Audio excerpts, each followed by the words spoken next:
Hi everyone, welcome to today's webinar on HotHealth. For those of you who don't know me, my name is Courtney. I'm the product manager for HotHealth and Lifecard here at Global Health. Today, I'm going to be spending 15 minutes on how you can leverage the HotHealth platform for consumer engagement purposes.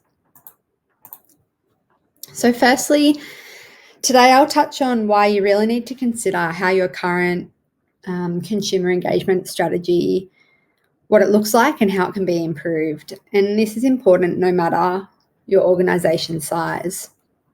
And I'll be going over what features exist in HotHealth that make it suitable for consumer engagement. And finally, I'll take you through how to customise the platform for consumer engagement and how to use it in that way. So, digital consumer engagement. I think this quote really sums it up nicely. So a digital-first engagement strategy seeks to systematically flip today's in-person centric health and healthcare delivery business model into one that prioritizes digital engagement and the use of digital products throughout the entirety of the individual's health journey. Taking a digital-first approach to the patient's health journey is now a necessity due to COVID-19. Pre-COVID-19, it was something that some organisations were doing those that had the resources to do it were trying to dabble in that space, but now it's more become a necessity from the beginning of a health journey with your organisation right through to the prevention and maintenance of a healthcare condition. So you need to have a digital doorway to your interactive patient care so that the consumer becomes comfortable dealing with your business in a single spot online. This includes providing regular engagement with a patient through information, video calls, and so on. And I think it's important here to highlight that you don't need to be a big business with big budgets to achieve some kind of level of digital engagement. HotHealth allows businesses of all sizes to start engaging with patients and clients in an ongoing manner in small increments and steps, and it allows you to scale as you grow. And what we've noticed with talking to our clients who use our clinical software here at Global Health is that currently they're using several different platforms all at one time to offer different levels of engagement to consumers, patients, and clients. This might include things like different video calling platforms for one-on-one versus groups, social media sites to run group engagement, and then different tools and software to collect data, different ones again to take online bookings, and so on. And so if HotHealth can reduce the number of tools that you need for your business to do those things, then that's a good thing for not only your business because you're reducing the amount of logins you need and platforms that your staff need to learn, but you're also helping your patients and clients as well because it means that there's less things that they need to learn to engage with your business and less places that they need to go to find things out. So why HotHealth for interactive patient care and patient engagement? It's suitable for patient engagement purposes because it allows organisations of all types to leverage its features for that segment of care. So further to that, it's EMR agnostic and it can also be used in a standalone setting as well. So it's really flexible from I guess, a technology stack point of view in terms of how we can fit it into your current workflows. So the key features in HotHealth that make it suitable for engaging patients and clients, there are more features in this, but today we're just going to focus on these ones. Groups and users, news, events, chat, video consultations, and patient appointment scheduling. Today I'll probably just focus on the first four. The last two kind of deserve their own webinars in their own right. It'll take me way longer than 15 minutes to take you through them all if we do all six. So the first thing I'm going to show you is the user and group functions. So I'm going to jump onto one of our demo sites here. So this is one for an allied health organisation. So in the back end, when you're a manager of the site, you have this section called user management. And within this user management, you can invite users to your site. You can edit the users that are there and change their privileges, so make some of them managers if they're staff members, and also add them to groups. And then we have this groups section here. So within the groups settings, you can create public or private groups. A public group is one that does not need approval by a manager to join, and a private group is one that they can either request an invite to be part of that group, or alternatively, you can invite them to be a member of that group and then they accept. So groups allow you to limit access to certain parts of the site, or also facilitate chat conversations for a group of people. Some examples of how you might be able to use groups in your business include, so if you're a community health organisation, you might have one specifically for young people.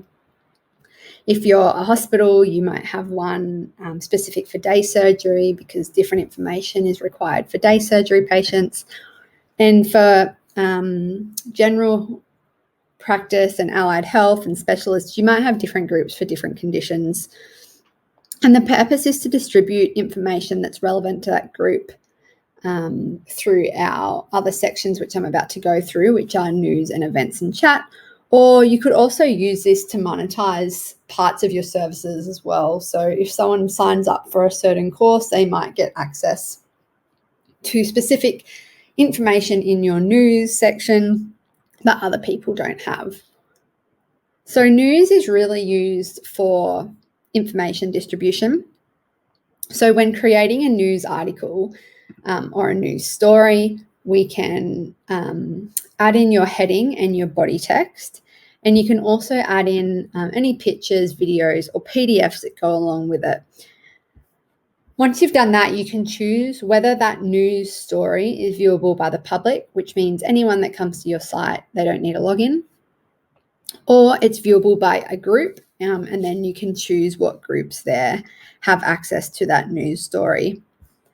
If someone within the group that you've selected has the mobile app, they will receive a push notification when you do upload a news story as well. And that really helps from a communication point of view. So it'll say, Global Health Demo has now added a news story. Go to our app page or your web page and check it out. So some examples of how you could use news. It might be just general information about the business. It might be information specific to a condition that someone has. It might be treating a health condition or something related to a service that they've purchased as well. You can add in videos that you've put online. So it's really, in the scheme of the healthcare journey, it's really about the treatment of a condition and then the ongoing management of that condition. Events is similar to news in the fact that you can limit events to certain groups of people. So in the events section here, we can add its start time, how long it goes for, and then if it's a recurring event or just a one only, it links to Google Maps. And then we can also add in your picture, video, or PDF and select what group of people are invited to this event.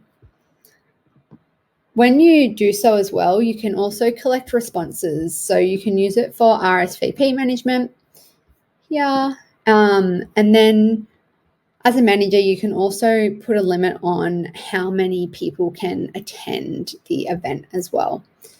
And down the bottom here, you've got your attendance of people who have RSVP'd.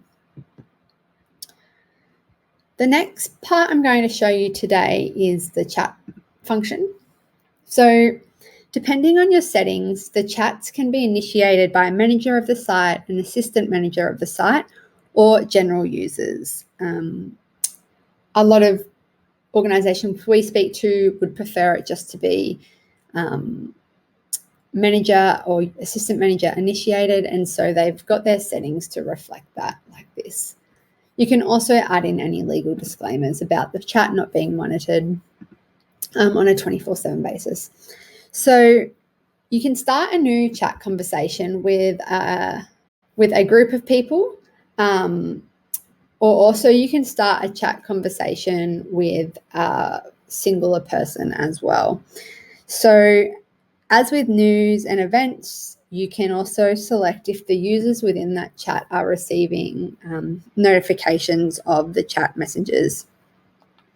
This chat here is actually one that has been continued on from a video call, so it saves in my chat for further reference.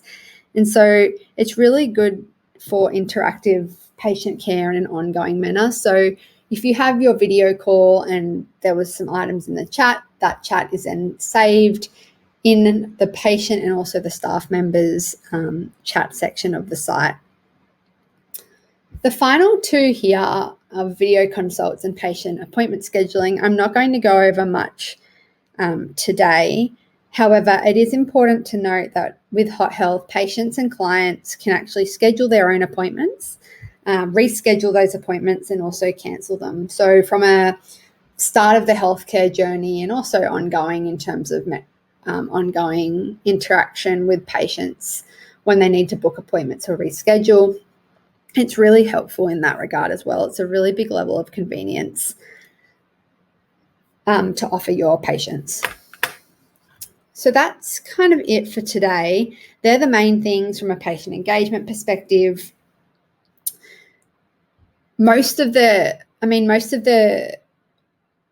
features in HotHealth are actually designed to provide some level of interactive care throughout the healthcare journey.